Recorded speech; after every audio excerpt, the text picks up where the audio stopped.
mad scene that was. My God. They had to fly helicopters in to medevac people out of there. There were like 16 bodies laying out on the ground. People were bleeding. This kid I used to eat with him all the time, real good kid. What they did was two guys held him. One held his arm up like this over his head. They got it up over, and the other one butchered him, all in here.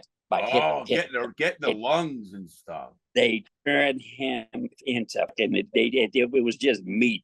You know, the other ones, the buffer dropped on his head. That was in Mariana. I remember this guy.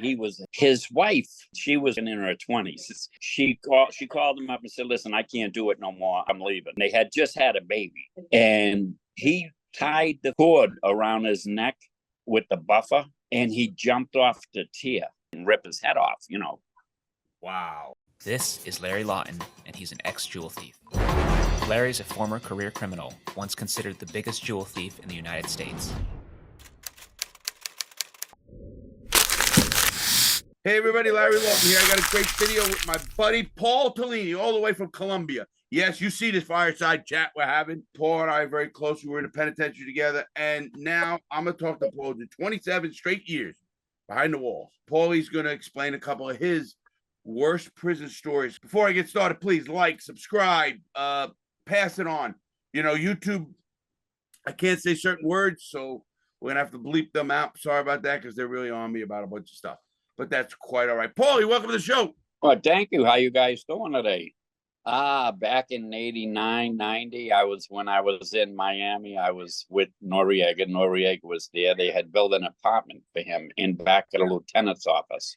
And they sealed the compound every time he would come out. Noriega was the president of Panama, who the United States government, which people crack me up when they say, "Oh, they can't do that to me." They killed 4,200 people getting Noriega. And I got the documents off of one of the attorneys that were on the case. Actually, the same attorney who taught me how to do forfeiture law. He showed me how to recognize the error right away, and that's why I was able to win so many forfeiture cases, because they were not operating within the statute. And when they went after these people and seized it properly. Anyway, Noriega on that note, I don't want to cover over that, Paulie. So what you're saying is, like, if they see something from somebody out there and you've been in a federal case, it's worth a few $100 just to talk to you to see if they have a case, right? Oh, without a doubt. You can. What happens is the statute requires the government to do specific things that, like, serve notice of the seizure. I'll give you an example. In one case, Tommy Perez's case, I got his house back for him after 10 years. Because what happened was they claimed the house, the government seized the home because it was allegedly his home, even though it was in the name of his father-in-law. And what they did with that is they never gave Tommy notice. They alleged it was his, and they never gave him notice. So I went back in under Rule 41E to return of illegally seized assets. And that was the statute at the time. It's changed now. But I went in after 10 years, and I got his home. I got him back. I didn't get the house back. Actually, a judge had bought it from the forfeiture. Whoa, boy, does that sound funny, yeah? Does that sound like that's real fucked up, because they're not. I think it was Judge Highsmith that federal judge? A federal judge bought his.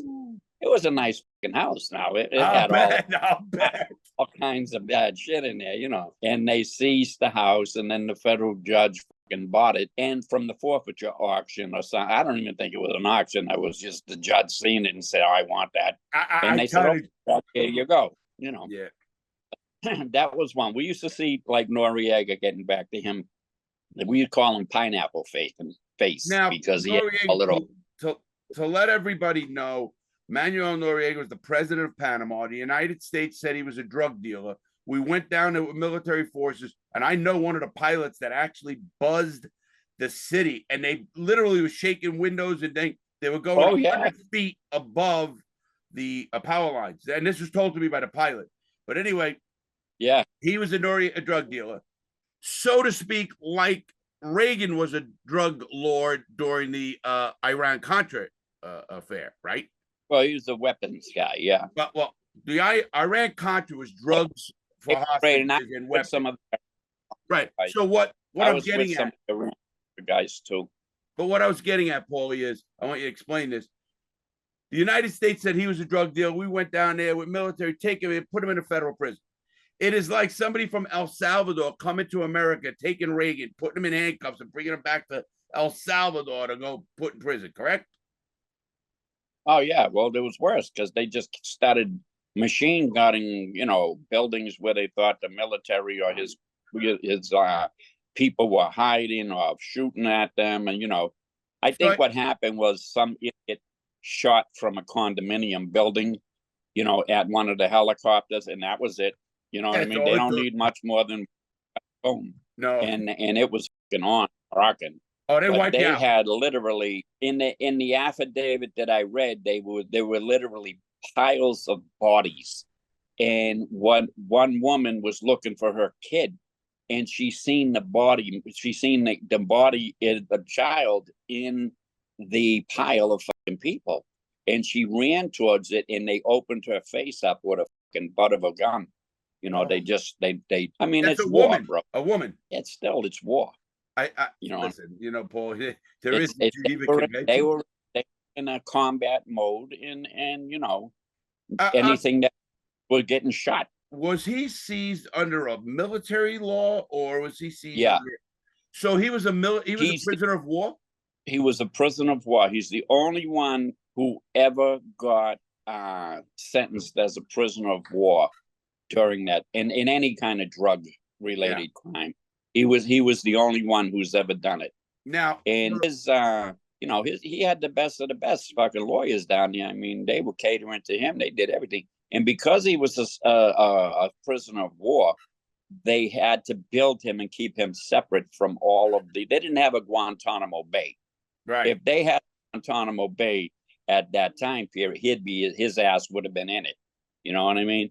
And they would have just held him there, but they didn't. And instead of putting him on a military base in a barracks or anything like that, they held him in Miami.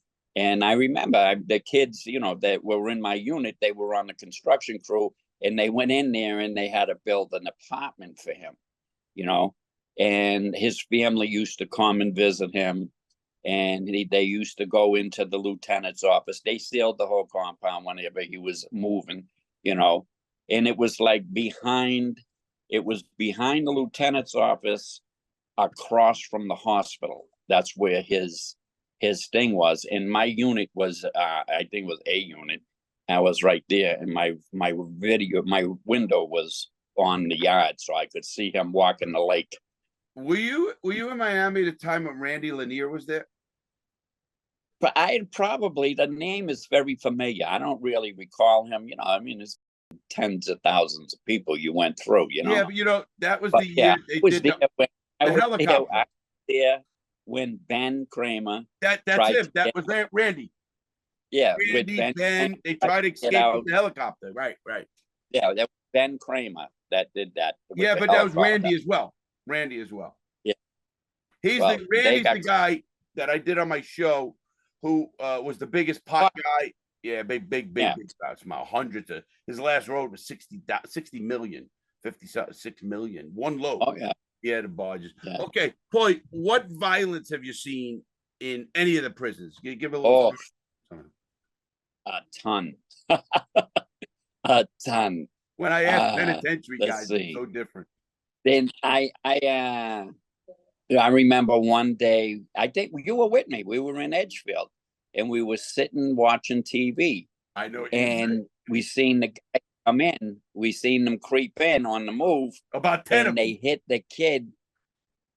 There was about 10 guys, but they really hit this one guy, and he was laying on the floor, bleeding out, and they were tossing chairs everywhere and everything. They actually dropped that guy. They hit him with a paintbrush. The artist paintbrushes you use, the paintbrush, the fat one. Well, you know what they do with it? They put it in a fucking pencil sharpener, right? And they sharpened it down. and then they just put like a little tape over it. So when it was in the room in their paint supply, right, nobody with it. You know what I mean? Mm. And when that shit went down, they hit that kid with the thing, and think the hole had to be like that fat, and it in his side. And I said, oh shit, look at him, because the circle of blood that was around his body at the time, I don't think it took 2 minutes, and it was like it covered the entire section of the floor. Paul, I remember that. We were playing. You remember that? We were playing pinochle. And we were sitting there in the during the move. Remember they came during the move. I was watching CNN because I was waiting for something to come on, a thing that I had seen. And at the time I was, they didn't have no movie channels, because they used to have MSBNC or whatever the hell the name of it is. And they used to show the congressional hearings and everything. And that was real good to watch. But then the crack riots took place because everybody watched them deny the crack law, and they said that, and they just went off. And that riot. But that was probably one of the, I guess, visually more violent fights. And I remember, Paulie, do you remember? I think it was the Dirty White Boys against the kid was a black kid. So the Gangster Disciples, I think, maybe. So you remember they came in the unit during the move, and they started spreading out, and I'm like, uh-oh, something's coming down. You could feel it. Guys like us. Oh, you know what's going on by what the actions of the other people. Yeah, definitely. And the tension's always high in them places. So, the violence it doesn't take much to get something to go off, because everybody, a lot of these bangers are bored to death anyway, and they want some action, Listen, they got nothing else to do. One of the best things they could do for the prison system is give them a lot of programming and let them get educated and earn a couple of days a month, and that would cut them. Right. Paulie, I often thought about that, when you had your sentence, 30 years in prison. You're a young guy, obviously. You did your time. How did you think, wow, like even me, when I went to Atlanta, for Lewisburg to Atlanta, like, oh, I know you got here alive. I mean, I had a dozen years, 4 times. I said, I know I'm going to fuck up. Something's going to happen. They're going to come back. Give me something. I don't know what they're going to do. Give us one more story. I remember that. Give us one more story of a violent scene you've seen in the other really violent one was in was it? I think it was Edgefield too. Edgefield was a fucking. Edgefield was off the charts. Yeah, they did in there. They did the Norteños and the Serranos. Yeah, they beat. What happened was the Serranos, they put to sleep the Norteños. They with a peace treaty and shit. And I'm sitting in the warehouse in the kitchen, right? Billy had got me the job, and I'm in the Birdman, and I'm in, and I'm doing a brief, and I'm listening to the radio, right? And I said, "What the?" I hear this is dedicated to the men in the Edgefield prison in South Carolina, and it was, remember who you are and remember where you're from. Somebody's got to win and somebody's got to lose. That's a song on the radio? That's a song. And they kicked that shit off on the radio, bro. And 2 seconds after, because I never heard a dedication on this radio station, but I heard that one, right? And then 2 seconds later, I hear the deuces go off and the fucking cops are running out. And they literally put 3-on-1, 2 butchering the guy and 1 keeping guard. So they would. And what they did was they split the Norteños up so that there was 3-to-1, 3-to-1, 3-to-1, and they're all on different parts of the yard, right? And what a fucking mad scene that was. My God. They had to fly helicopters in to medevac people out of there. There were like 16 fucking bodies laying out on the ground. People were bleeding from all kinds of places. This kid I used to eat with him all the time, real good kid and big guy. And we used to eat and cook. He was a good cook. And you found the food. He was Italian, right? And what they did was two guys held him. One held his arm up like this over his head. They got it up over. And the other one butchered him all in here. Getting the lungs and stuff. They turned him into fucking, it was just meat. And it was terrible because, I mean, he was really a good kid. You know what I mean? They all were. Even the ones on both sides. I knew all the groups, you know what I mean? Because I did all the legal work and shit. And I got along with all of them. Oh, I know that. I used to pull the paper. That was probably the worst butcher job I seen. You know, the other ones with, you know, a dude getting the buffer dropped on his head. That was in Mariana. You know, I seen another guy. That happened to me in Atlanta, ATL. I remember this guy. He was a big dealer too. And this was in like 93 in Mariana.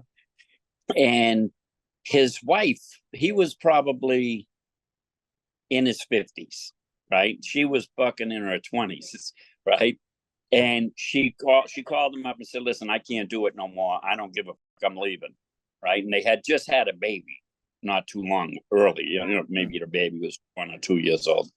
And he tied the fucking cord around his neck with the buffer, and he jumped off the tier. Wow, I didn't see that one. I haven't seen. And there was a cop from New York. He was a Dodd or some fucking Dowd. It was named. And he was a crooked cop from New York. He got pinched and he was in there. He ran over after like 5 other guys. This was the scumbag that guy was. He ran over after 5 other guys literally ran over in the program, and they lifted him up in the thing to save his life. So he didn't. He's like he didn't break his fucking neck. He's like he didn't rip his head off. You know. Oh yeah. But turned around and Dowd went and made believe he saved the guy's life and tried to get a reduction. Right. I said, look at this guy. Now the 5 guys that really saved the dude's life didn't try to get nothing. You know what I mean? But Dowd tried to get it, the scumbag cop that was in there. And they ended up locking him up for lying to the thing. You know, Paulie, when you and I sit down and start rapping, I just actually called a friend of mine who was in a joint with me in Yazoo when it was a gang unit. We were there. That's when they were all over, sending me everywhere because of the incident with at Jessup with Tubbs when I attacked the unit manager. Massey told me over, the guard. And he was the head of the union. He says to me, Larry, he goes, I called my brother who was a guard at Edgefield at the time. I said, man, you got to look out for this dude. This guy's a solid dude, And Mass used to give us the information of people and, all that bullshit. We used to feed him pasta and shit. So he says, he's been on my show so many times. I'm going to have him on real soon again. And he says, Larry, remember that? He goes, oh, my God, I called my brother. And he said, man, I can't do anything for that guy. It's in his jacket. He attacked a senior staff member. He's done. Boy, I didn't know this in time, boy. I didn't know this till I got out. And man, they rode me for years. Even taking the damn SI. Do you remember the SIS at Edgefield? Well, he wasn't at that time. He was our unit manager, Brawley. I know. Brawley, good fucking fat prick. Fat prick. Yeah. You know what they did to Brawley, right? They made him SIS and sent him to fucking the prison I was in. Yeah. Listen, when they up, they give him promotions. Listen, Paulie, he comes to my prison in Yazoo. I'm there, I don't know, 4 months, 5, 6 months. I'm in the prison. I see Brawley on the yard. He looks at me, hey, Lawton. Within a week, Lawton, lock up. What the fuck? Again, what did I do? Investigation. They rode me for another year. Go into freaking Forest City. I said, these people, but boy, I didn't know what my record said. But Paul, we're gonna have to end this one. Paul, I want to do a podcast with you again. People love it. We got some stuff coming up with you and me. You can always send me great stuff. We got the election coming up. We're gonna go live. I want you to be live with me, part of that show. When we're gonna be live doing the debates, and I hope you want to come with me. And hell yeah. jump on. You also send me a lot of stuff, and I love to update the people on what's going on. People are getting to know you. Paulie, again, I told everybody out there, I want to tell you again, Paulie's one of the best legal minds I know, and he consults. What he does, since we're both felons and can't be lawyers, although we have the credits, we can't be lawyers, and we got the experience, that's for sure. What happens is, Paulie will now take a case if you get arrested and monitor your case. And I can only say one thing, people. He is better than your lawyer, so you want him. He can't be in the courtroom and actually wish we could. He can't. But well, if the lawyer is susceptible to me working with them, because a lot of them are. You know what totally. I mean? And we know outside. Right. But even going to court and shit like that, a lot of them will say, okay, come on. You know what I mean? But then you get the little assholes, their little egos get in the way of them because they got somebody who, comes from my background and is doing this. And they think you want their money. You're not even getting a lion's share of money. I'm telling people that anybody, and we'll go into this another time. If you have a case pending or maybe a resentencing, anything coming up, contact me. I will get you in contact with Paulie. For what he charges, it's minuscule. You will save more with his money than you will ever think possible, because that lawyer's going to destroy you. And I'm telling you, we've seen it every day. Once the ink dries on the paper, they're moving on to the next paycheck. You know what I mean? They're looking for the next guy. And we don't do that. We don't leave my clients. I stay with my clients for all the time they're in prison, and when they get out, I help them. Appeals and everything. I know. Exactly. Everything. You know what I mean? When we get a case, I stay on it. And you have to do that, because look at how many times I gotten people back into the courts, vacated their sentences, and they get some piss ass public defender or another lawyer, and then they turn around and f the whole case up. You know what I mean? Trying to say my brother? Yeah. They did it to David. They did it to a lot of people. We know that. They just don't know what to fight sometimes. They have 20 cases pending. We had one. I'll never forget that, and that's the truth of the matter. So I'm gonna put Paulie's information and links in the links below. If you guys know how to contact me, you can go to YouTube, anywhere on the pages. Just look for our email, check it out. If you ask me about Paulie, I just talked to him about Paulie getting 3 people out with life sentences in the last year and a half. 3 life sentences out. I'm working on a 420 month now. There you go, kiddo. And I have a lot of faith. Thanks, Paulie. I appreciate you coming on. Bro, keep moving forward. You know that, buddy. Hey, everybody, that's Paulie Tellini with me. You're hearing about prison. Please stay safe out there. Like, subscribe, push this out, pass it on. Stay safe, and I'll see you next time. Have a great day, everybody. Stay safe.